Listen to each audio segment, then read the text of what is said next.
जय हिंद दोस्तों, स्वागत है आप सभी का हमारे यूट्यूब चैनल पे। तो आज हम लेकर आए हैं क्लास 10th ज्योग्राफी चैप्टर 6 मानचित्र अध्ययन का ऑब्जेक्टिव प्रश्न है, जो परीक्षा की दृष्टि से बहुत ही महत्वपूर्ण प्रश्न है। और मैं गारंटी के साथ, दावे के साथ कह सकता हूं कि अगर इस वीडियो को आप लोग कंप्लीटली देख लेते हैं तो इस चैप्टर से एक भी क्वेश्चन नहीं छूटेगा। चलिए अब देरी ना करते हुए प्रश्न की ओर बढ़ते हैं। प्रश्न संख्या 1 नंबर प्रश्न लिखा है कि पर्वतीय छायाकरण विधि में भू आकृतियों पर किस दिशा से प्रकाश पड़ने की कल्पना की जाती है। ऑप्शन ए उत्तर पूर्व, ऑप्शन बी उत्तर पश्चिम, ऑप्शन सी उत्तर पश्चिम और डी उत्तर दक्षिण पश्चिम। तो इस प्रश्न का राइट आंसर क्या होगा, आप लोग कमेंट करके जरूर बताइए।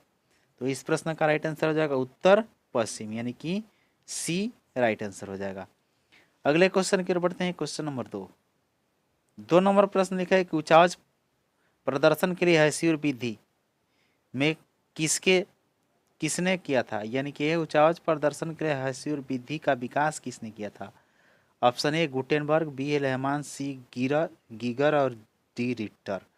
तो इसका विकास लेहमान ने किया था। राइट आंसर ऑप्शन बी हो जाएगा। अगले क्वेश्चन की ओर बढ़ते हैं। क्वेश्चन नंबर 3 नंबर लिखा है कि तल चिन्ह की सहायता से स्थान विशेष की मापी गई ऊंचाई को क्या कहते हैं। स्थानिक ऊंचाई, विशेष ऊंचाई, समोच्च रेखा या त्रिकोणमितीय स्टेशन। तो इसको स्थानिक ऊंचाई कहते हैं। राइट आंसर हो जाएगा ऑप्शन ए। अगला क्वेश्चन है कि हस्तरंजन विधि के अंतर्गत मानचित्रों में नीले रंग से किस भाग को दिखाया जाता है। तो नीले रंग से ऑप्शन ए पर्वत, बी पठार, सी मैदान और डी जल। तो नीले रंग से जल को दिखाया जाता है। ऑप्शन डी राइट आंसर होगा। अगला क्वेश्चन 5 नंबर लिखा है कि जब समोच्च रेखाएं संकेंद्रीय वृत्ताकार हो, जिनके बीच समोच्च रेखा अधिक ऊंचाई प्रदर्शित करती है, तब इसे किस प्रकार की भू आकृति का अनुमान लगाया जाता है। ऑप्शन ए पहाड़, बी पठार, सी मैदान और डी झील। तो इस प्रश्न का राइट आंसर हो जाएगा पहाड़। ऑप्शन ए राइट आंसर होगा। अगले क्वेश्चन की ओर बढ़ते हैं। क्वेश्चन नंबर 6 नंबर प्रश्न लिखा है कि प्राकृतिक मानचित्र में मरुभूमि को किस रंग से प्रदर्शित किया जाता है। ऑप्शन ए लाल, बी पीला, सी नीला और डी हरा।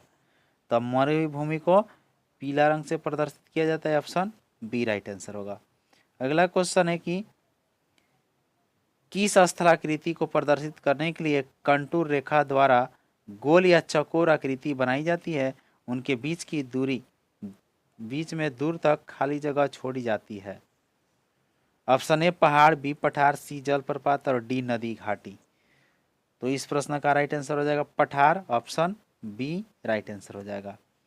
अगला क्वेश्चन, क्वेश्चन नंबर 8 नंबर लिखा है कि उचाज प्रदर्शन करने के लिए किस हैसूर विधि का किस विद्वान ने किया था। Option A Lehmann, B Gutenberg, C गिगनर, डी हमबोल्ट। तो इस प्रश्न का राइट आंसर हो जाएगा Lehmann. Option A right answer होगा। अगले क्वेश्चन की ओर बढ़ते हैं। क्वेश्चन नंबर 9 नंबर लिखा है कि हस्तरंजन विधि के अंतर्गत नीले रंग से किस स्थलाकृति को दिखाया जाता है। तो नीले रंग से किसको दिखाया जाएगा, तो जलीय भाग को दिखाया जाता है। इसका डी राइट आंसर हो जाएगा। अगला क्वेश्चन है क्वेश्चन नंबर 10 नंबर लिखा है कि पृथ्वी पर पाई जाने वाली भू आकृतियों में से इसमें से क्या नहीं पाया जाता है। तो भू आकृतियों में से क्या, मोटाई, चौड़ाई, लंबाई, चौड़ाई, मोटाई, गहराई। तो गहराई राइट आंसर हो जाएगा। Option D. अगला क्वेश्चन है कि हैसूर विधि में अधिक ढालुओं भाग कैसा दिखता है। यानी हैसूर विधि में जो अधिक ढालुओं वाला भाग होता है कैसा दिखाई देता है, सफ़ेद, काला, नीला या पीला। तो इसमें कैसा दिखाई देता है, तो काला दिखाई देता है। ऑप्शन बी राइट आंसर हो जाएगा। अगला क्वेश्चन है क्वेश्चन नंबर 12 लिखा है कि हस्तरंजन विधि के अंतर्गत हल्के कथई रंग से किस स्थलाकृति को दिखाया जाता है। ऑप्शन ए पर्वत, बी पठार, सी मैदान, डी गुफा। तो इस प्रश्न का राइट आंसर हो जाएगा पर्वत। ऑप्शन ए राइट आंसर हो जाएगा। अगला क्वेश्चन है क्वेश्चन नंबर 13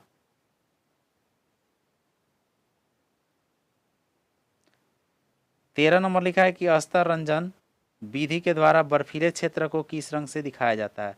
तो बर्फीले क्षेत्र को सफेद रंग से दिखाया जाएगा। राइट आंसर ऑप्शन बी हो जाएगा। अगला क्वेश्चन है क्वेश्चन नंबर 14। 14 नंबर लिखा है कि समुद्र की जल सतह सभी जगह कैसी होती है। तो समुद्र की जल सतह सभी जगह कैसी होगी, बराबर होगी। राइट आंसर ऑप्शन ए होगा। अगला क्वेश्चन क्वेश्चन नंबर 15। 15 नंबर लिखा है कि बीएम किसे प्रदर्शित करता है। बीएम किसे प्रदर्शित करता है।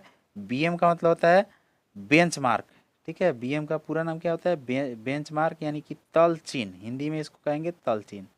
तो तल चिन्ह किसको प्रदर्शित करता है, स्थानिक ऊंचाई, तल चिन्ह या स्पॉट हाइट या समोच्च रेखा, यानी कि बीएम किसको, तल चिन्ह को प्रदर्शित करता है। राइट आंसर ऑप्शन बी हो जाएगा।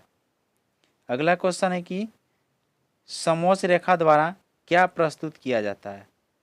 आकृति रेखा है, उचावच रेखा है, जल चिन्ह या स्थानिक ऊंचाई। तो समोच्च रेखा द्वारा क्या प्रदर्शित किया जाता है, इसके द्वारा उचावच प्रदर्शन को प्रदर्शित किया जाता है। बी राइट आंसर हो जाएगा। 17 नंबर लिखा है कि इनमें से उचावच प्रदर्शन सर्वोत्तम विधि मानी जाती है। यानी उचावच प्रदर्शन की सर्वोत्तम विधि कौन सी मानी जाती है, पर्वतीय छायाकरण, हसीर विधि, कंटूर या समोच्च रेखा, अस्तर रंजन रेखा। तो इसका कंटूर या समोच्च रेखा माना जाता है। ऑप्शन सी राइट आंसर हो जाएगा। अगला क्वेश्चन है क्वेश्चन नंबर 18। 18 नंबर लिखा है कि खड़ी ढाल दिखाने वाले समोच्च रेखा को कहाँ बनाई जाती है, आसपास, दूर दूर, इनमें से कोई नहीं। एक ऑप्शन छूट गया है सी, लेकिन इस तीनों में से ही राइट आंसर हो जाएगा। आप लोग कमेंट करके जरूर बताइए। तो पास पास बनाया जाता है। राइट आंसर ऑप्शन ए हो जाएगा। अगला क्वेश्चन क्वेश्चन नंबर 19। 19 नंबर लिखा है कि ऊपर नीचे यदि समोच्च रेखाएं दूर दूर तक बनाई जाती है तब इससे भू आकृति का प्रदर्शन होता है। ऑप्शन है तीव्र ढाल, बी मंद ढाल, सी सीढ़ीनुमा ढाल और डी अवतल ढाल। तो इस प्रश्न का राइट आंसर हो जाएगा मंद ढाल। ऑप्शन बी राइट आंसर हो जाएगा। अगला क्वेश्चन क्वेश्चन नंबर 20। 20 नंबर लिखा है कि पर्वतीय छायाकरण द्वारा उचावच प्रदर्शित करने के लिए भू आकृतियों पर किस दिशा से प्रकाश पड़ने की कल्पना की जाती है। Option A Uttar Paschim, B उत्तर पूर्व, सी दक्षिण पश्चिम, डी दक्षिण पूर्व। तो इस प्रश्न का राइट आंसर हो जाएगा उत्तर पश्चिम। ऑप्शन ए राइट आंसर हो जाएगा। ये रिपीटेड क्वेश्चन हो गया है। अगला क्वेश्चन 21 नंबर लिखा है कि पर्वतीय देशों के उचावच को किस विधि द्वारा प्रभावशाली ढंग से दिखाया जाना चाहिए, तल चिन्ह, स्थानिक ऊंचाई, पर्वतीय छायाकरण या हैस्यूर। तो इस प्रश्न का राइट आंसर हो जाएगा पर्वतीय छायाकरण। ऑप्शन सी राइट आंसर होगा।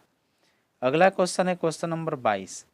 22 नंबर लिखा है कि जब भूमि की ढाल को छोटी और सटी हुई रेखाओं से दिखाया जाता है तब उसे क्या कहते हैं, अस्तर रंजन, छाया लेखन, हैस्यूर विधि, समोच्च रेखाएं। तो इस प्रश्न का राइट आंसर हो जाएगा हैस्यूर विधि। अगले क्वेश्चन देखते हैं क्वेश्चन नंबर 23।